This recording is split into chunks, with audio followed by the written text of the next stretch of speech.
The expansion of the Arab Empire in the years following Prophet Muhammad's death led to the creation of caliphates, occupying a vast geographical area, and conversion to Islam was boosted by missionary activities, particularly those of Sufis, who easily intermingled with local populace to propagate the religious teachings. These early caliphates, coupled with Muslim economics and trading and the later expansion of the Ottoman Empire, resulted in Islam's spread outwards from Mecca towards both the Atlantic and Pacific Oceans and the creation of the Muslim world. Trading played an important role in the spread of Islam in several parts of the world, notably Southeast Asia. Muslim dynasties were soon established in subsequent empires such as those of the Abbasids, Fatimids, Almoravids, Seljukids, Ajurin, Adil and Warsang Ali in Somalia, Mughals in India and Safavids in Persia and Ottomans in Anatolia were among the largest and most powerful in the world.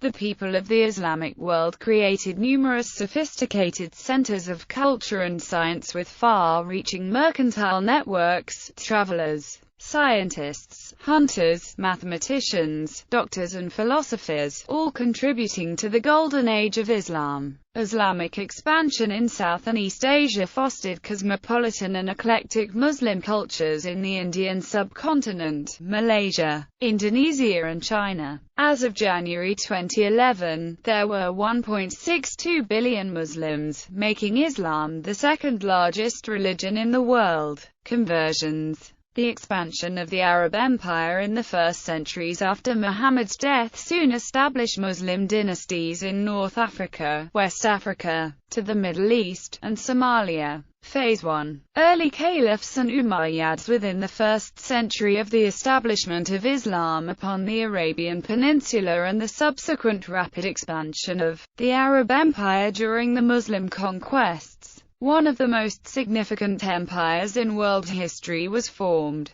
For the subjects of this new empire, formerly subjects of the greatly reduced Byzantine and obliterated Sassanid empires, not much changed in practice. The objective of the conquest was more than anything of a practical nature, as fertile land and water were scarce in the Arabian Peninsula. A real Islamization therefore only came about in the subsequent centuries. Ira Lapidus distinguishes between two separate strands of converts of the time. One is animists and polytheists of tribal societies of the Arabian Peninsula and the Fertile Crescent. The other one is the monotheistic populations of the Middle Eastern agrarian and urbanized societies. Islam was introduced in Arabia in the 7th century when the Muslim Arabs fled from the persecution of the pagan Quraysh tribe. When the Muslims defeated the pagans, some returned to Arabia, but many decided to stay there and established Muslim communities along the Somali coastline. The local Somalis adopted the Islamic faith well before the faith even took root in its place of origin.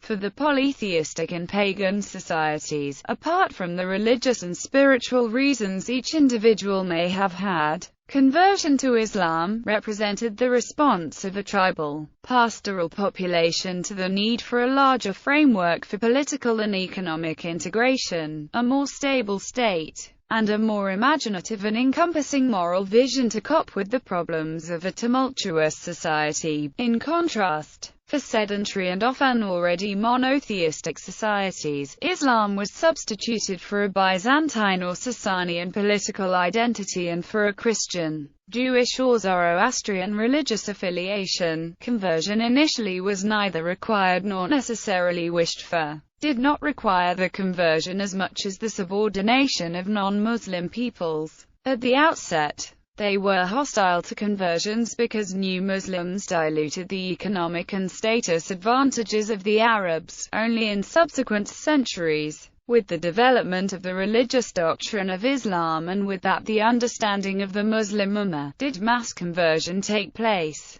The new understanding by the religious and political leadership in many cases led to a weakening or breakdown of the social and religious structures of parallel religious communities such as Christians and Jews. The caliphs of the Arab dynasty established the first schools inside the empire which taught Arabic language and Islamic studies. They furthermore began the ambitious project of building mosques across the empire, many of which remain today as the most magnificent mosques in the Islamic world, such as the Umayyad Mosque in Damascus. At the end of the Umayyad period, less than 10% of the people in Iran, Iraq, Syria, Egypt, Tunisia and Spain were Muslim. Only on the Arabian Peninsula was the proportion of Muslims among the population higher than this. Phase 2. The Abbasids' expansion ceased and the central disciplines of Islamic philosophy, theology, law and mysticism became more widespread and the gradual conversions of the populations within the empire occurred.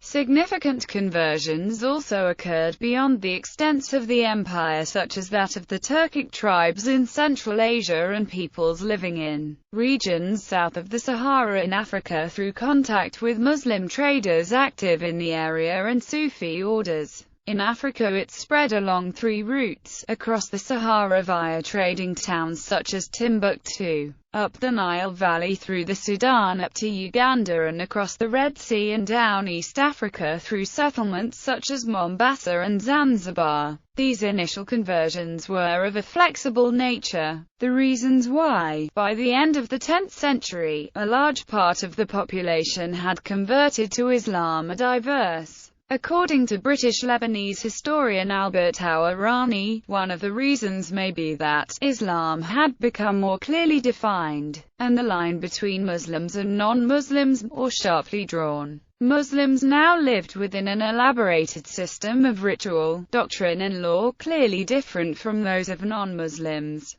The status of Christians, Jews and Zoroastrians was more precisely defined, and in some ways it was inferior. They were regarded as the people of the book, those who possessed a revealed scripture, or people of the covenant, with whom compacts of protection had been made. In general they were not forced to convert, but they suffered from restrictions. They paid a special tax. They were not supposed to wear certain colors. They could not marry Muslim women. It should be pointed out that most of these laws were elaborations of basic laws concerning non-Muslims in the Quran. The Quran does not give much detail about the right conduct with non-Muslims. In principle, recognizing the religion of people of the book, and securing a separate tax from them in lieu of the zakat imposed upon Muslim subjects. Albert Hourani points towards interwoven terms of political and economic benefits and of a sophisticated culture and religion, as appealing to the masses. He writes that the question of why people convert to Islam has always generated intense feeling. Earlier generations of European scholars believed that conversions to Islam were made at the point of the sword, and that conquered peoples were given the choice of conversion or death. It is now apparent that conversion by force, while not unknown in Muslim countries, was, in fact, rare. Muslim conquerors ordinarily wished to dominate rather than convert, and most conversions to Islam were voluntary. In most cases, worldly and spiritual motives for conversion blended together. Moreover, conversion to Islam did not necessarily imply a complete turning from an old to a totally new life. While it entailed the acceptance of new religious beliefs and membership in a new religious community, most converts retained a deep attachment to the cultures and communities from which they came. The result of this, he points out, can be seen in the diversity of Muslim societies today, with varying manifestations and practices of Islam. Conversion to Islam also came about as a result of the breakdown of historically religiously organized societies, with the weakening of many churches, for example, and the favoring of Islam and the migration of substantial Muslim Turkish populations into the areas of Anatolia and the Balkans. The social and cultural relevance of Islam were enhanced and a large number of peoples were converted.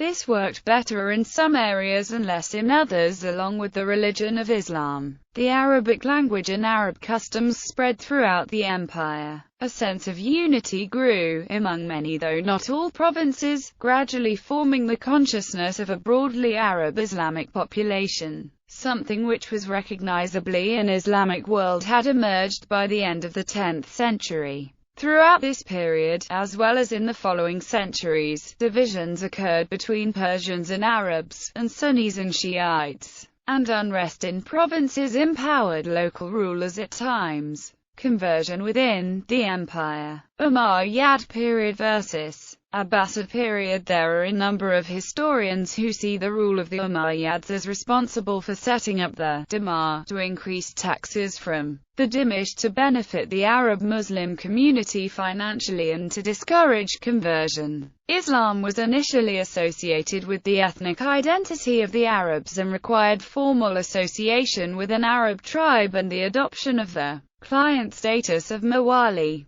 Governors lodged complaints with the caliph when he enacted laws that made conversion easier, depriving the provinces of revenues. During the following Abbasid period, an enfranchisement was experienced by the Mawali and a shift was made in the political conception from that of a primarily Arab empire to one of a Muslim empire, and c. 930 a law was enacted that required all bureaucrats of the empire to be Muslims. Both periods were also marked by significant migrations of Arab tribes outwards from the Arabian Peninsula into the new territories. Conversion within the empire. Conversion curve. Richard Bullett's conversion curve shows a relatively low rate of conversion of non-Arab subjects during the Arab-centric Umayyad period of 10%. In contrast with estimates for the more politically multicultural Abbasid period, which saw the Muslim population grow from approx.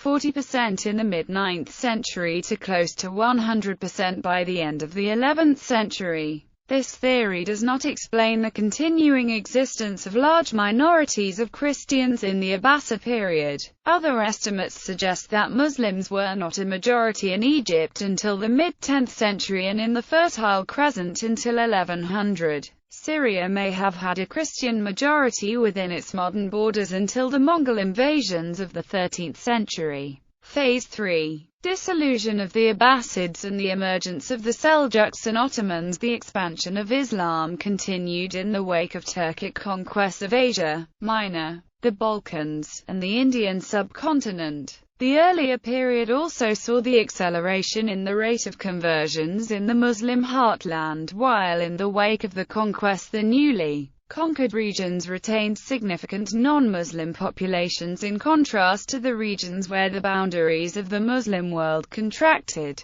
such as Sicily and Al-Andalus, where Muslim populations were expelled or forced to Christianize in short order. The latter period of this phase was marked by the Mongol invasion and after an initial period of persecution, the conversion of these conquerors to Islam. Phase 4. Ottoman Empire. 1299 to 1924. The Ottoman Empire defended its frontiers initially against threats from several sides. The Safavids on the eastern side, the Byzantine Empire in the north, which vanished with the conquest of Constantinople in 1453, and the great Catholic powers from the Mediterranean Sea, Spain, the Holy Roman Empire, and Venice with its eastern Mediterranean colonies. Later, the Ottoman Empire set on to conquer territories from these rivals. Cyprus and other Greek islands were lost by Venice to the Ottomans, and the latter conquered territory up to the Danube basin as far as Hungary. Crete was conquered during the 17th century, but the Ottomans lost Hungary to the Holy Roman Empire, and other parts of Eastern Europe, ending with the Treaty of Karlowitz in 1699. Phase 5. Post-Ottoman Empire to the present. Islam has continued to spread through commerce and migrations, especially in Southeast Asia, America and Europe.